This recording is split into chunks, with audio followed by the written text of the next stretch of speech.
Only 5 games were played last weekend in the Jamaica Premier League as one team wasn't considered fully vaccinated, hence the postponement of the game between Very United and Tivoli Gardens.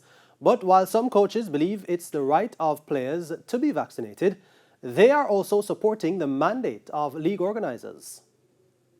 With a high degree of COVID-19 vaccine hesitancy across Jamaica, it's no surprise that a number of players in the Jamaica Premier League are yet to roll up their sleeves and take the jab.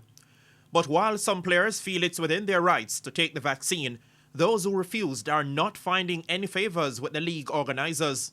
Last Saturday's postponed fixture was the clearest indicator that it's either the highway or the byway. However, Montego Bay United's technical director Ricky Hill doesn't support the idea of penalising any player who refuses the jab. I know it's stipulation, everyone's safety is important, and I know that the control of Omicron or the variant is important too, but at the same time, I think you can't legislate on a man to have something that he's not sure about and he doesn't want to put into his body, because it's his body and he should be able to decide, just like abortions and just like women's rights and stuff. I think the men or whoever it is should have the right to say they want it or they don't know it, and they shouldn't be penalised for that fact. According to Portmore United's coach Lenworth Hyde, they are not leaving anything to chance, as their players must be vaccinated before they can participate in training.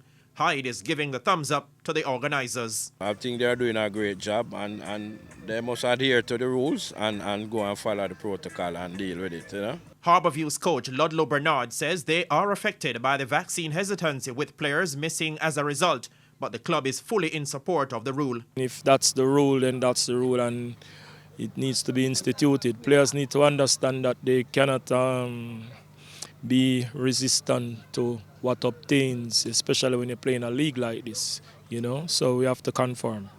Head coach of Arnett Gardens, Paul Teagut Davis, who missed the first 3 games of the season because of the vaccine rule, says he's surprised that there are players who are yet to be vaccinated. You can have players going on the field but not vaccinated, and what about the JPL data bank? They should have checked that before. That's a big blunder, you know, and if this is the rule, you have to abide by it, you know. So today I think I'm disappointed with the JPL in terms of that. JFF General Secretary Dalton Wint says all should be well for this weekend, as the team in question has started the process of getting up to speed. Some players have had their first shot and are due to have received some of the shots this week. So if they receive the shots, they are deemed eligible. 2 matches are scheduled for Saturday, with Moulins United taking on leaders Waterhouse at 1 p.m. and Portmore United playing Humble Lion at 3:15. Both games are set for the Captain Horace Morrell Centre of Excellence at Mona. Spencer Darlington, TVJ Sports.